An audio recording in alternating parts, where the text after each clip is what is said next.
Cameroon, Bandung, Africa, Bandung, to the world, Bandung. Salut les amis, bienvenue sur votre plateforme. J'espère que vous allez très bien. Quant à moi, ça va très bien pour le moment. Appelez-moi désormais Sa Majesté Sénateur Clétus. Je salue toutes les belles femmes qui me suivent. Je salue tous les Africains qui me suivent. Je salue aussi les Caucasiens de par le monde. Je salue aussi les Chinois, tout le monde, les Indiens, tout ce monde-là qui me coûte tous les jours, les amis. Je vous salue. Ne l'oubliez jamais. En tant qu'Africains, à chaque fois que nous analysons des sujets d'actualité géopolitique, comme je le dis souvent ici, nous devons les analyser avec le prisme de l'Africaine que nous sommes, le point de vue de l'Africaine que nous sommes, avec les yeux de l'Africaine que nous sommes. Donc on doit regarder cette actualité-là avec les yeux de l'Africaine. C'est comme ça que nous allons savoir ce qu'on peut retirer ici ou ce qu'on peut rejeter dans toutes ces choses-là.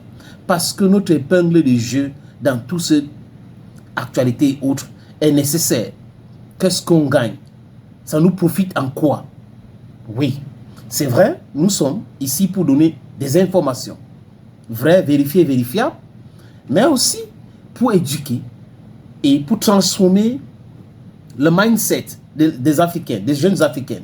Parce que nous avons des jeunes Africains qui sont occidentalisés dans leur façon de faire, de s'habiller, de réfléchir. On peut s'habiller comme on veut, les amis. Regardez derrière moi. Regarde. Ça, c'est un costume africain. Donc, c'est bantou. Mais, je suis d'accord, on peut s'habiller comme on veut. Mais le problème, c'est ça. Travailler la conscience de nos frères pour savoir qu'on a été toujours trompé par les Caucasiens.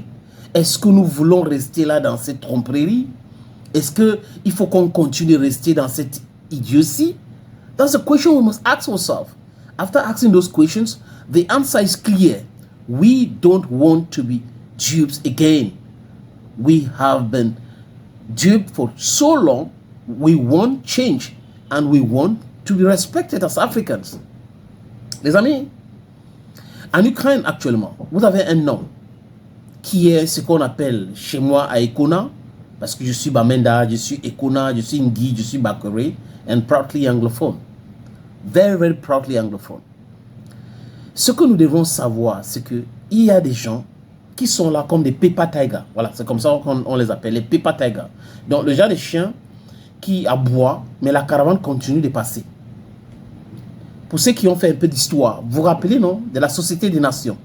On appelait la Société des Nations a toothless bulldog. The League of Nations was a toothless bulldog. It could only bark, but couldn't bite. The United Nations has been created. It can bark and it can bite, but it's difficult for it right now because some big and important countries in that same organization have destroyed it, like the United States of America, for example. That's just an example I'm taking. Les amis, Volodymyr Zelensky a mis son pays dans une situation catastrophique, chaotique. Économiquement, il a détruit son pays. La paix même qui était dans son pays, il a mis en lambeaux. Et son seul travail aujourd'hui, c'est de faire des discours creux. Quand vous le voyez parler, il joue que pour les Américains. Vraiment, si Donald Trump, les Américains... Comment se fait-il qu'un président, normalement constitué, va accepter de mettre son pays dans une situation difficile en comptant sur les autres? Il y a de cela 3 ans, je disais ici que si tu veux chercher les problèmes, compte d'abord sur tes propres capacités.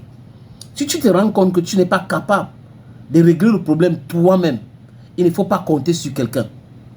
Il faut laisser tomber, il faut avancer dans ta vie.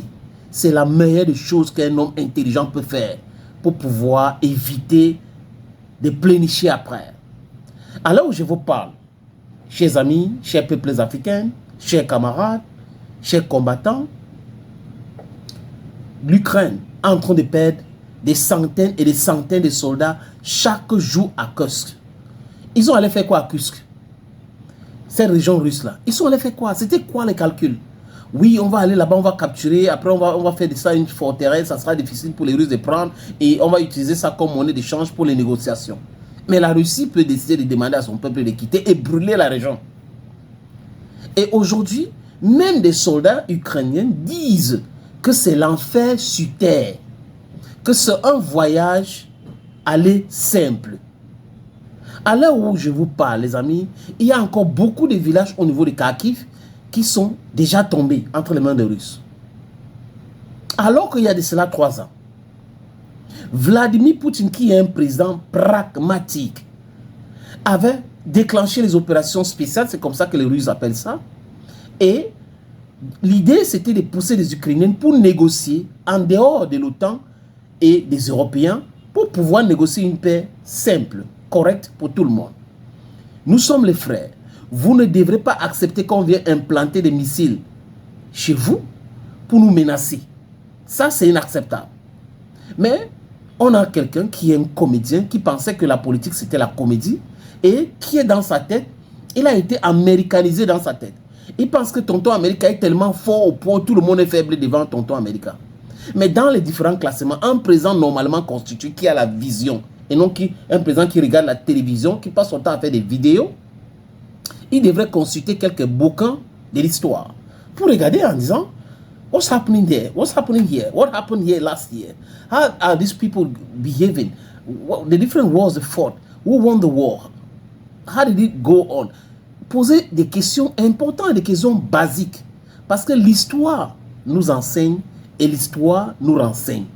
On parle de fonctionnement d'un pays, il y a le renseignement. L'histoire nous enseigne et nous renseigne. Mais si vous évitez de regarder l'histoire ou de parler de l'histoire, ça veut dire que vous êtes perdu.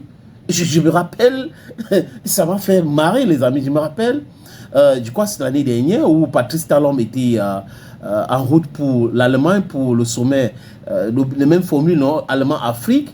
Il est passé discuter avec les hommes d'affaires français et il avait osé tenir le micro. Les archives sont là pour dire que les Africains devraient oublier l'histoire. J'ai dit, mais c'est quelle idiotie ça? Nous, les Africains, on doit oublier l'histoire, mais les Européens doivent se rappeler de leur histoire. Donc, vous nous prenez pour qui? Et c'est un enfant d'Afrique qui demande aux Africains d'oublier leur histoire pour avancer. Les Européens n'oublient pas leur histoire, mais ils avancent. Il y avait quelque chose qui n'allait pas dans la tête des gens qui ont écrit ce truc-là pour que Patrice Talon. Mais il a fait son meilleur coup pas. Mais au fond, les amis, fondamentalement, c'est comme ça qu'il est. Et c'est celui qu'il est. Il ne va pas changer aujourd'hui. Heureusement, les élections arrivent au Bénin et il va partir comme Ouattara, comme les autres. Mais s'ils veulent s'entêter pour rester, ils seront humiliés. Humiliés. Chers amis, l'Ukraine continue de perdre des hommes parce que la clairvoyance n'existe pas chez Zelensky. C'est de ça qu'il est question. Moi, Zelensky, je devais retirer les soldats ukrainiens à Kursk rapidement. Parce qu'à l'heure actuelle, la Russie a dit clairement qu'il n'y a même pas de possibilité de début de commencement des négociations tant qu'il y aura un seul homme ukrainien sur le territoire russe. C'est clair. Et les Russes vont les chasser. Il va rester qui? Dernièrement, on parlait de 400 000 personnes ou des soldats ukrainiens qui sont partis. C'est faible. Les chiffres là sont faibles. Donald Trump a parlé de 1 million. Donc, si on dit 1 million, compte les mercenaires de tous les autres pays de l'OTAN qu'on a envoyés là-bas et toute l'armée ukrainienne. Il a dit près de 1 million de personnes sont mortes. Donc, il peut avoir Donald Trump l'exactitude des chiffres ukrainiens. C'est de ça qu'il est question. Le sang coule. Mais les gens devraient savoir. Il faut savoir mettre un thème à cela. Et Zelensky is the wrong man to rule Ukraine. Thank you, friends, for always watching. Thank you again, and bye-bye for now.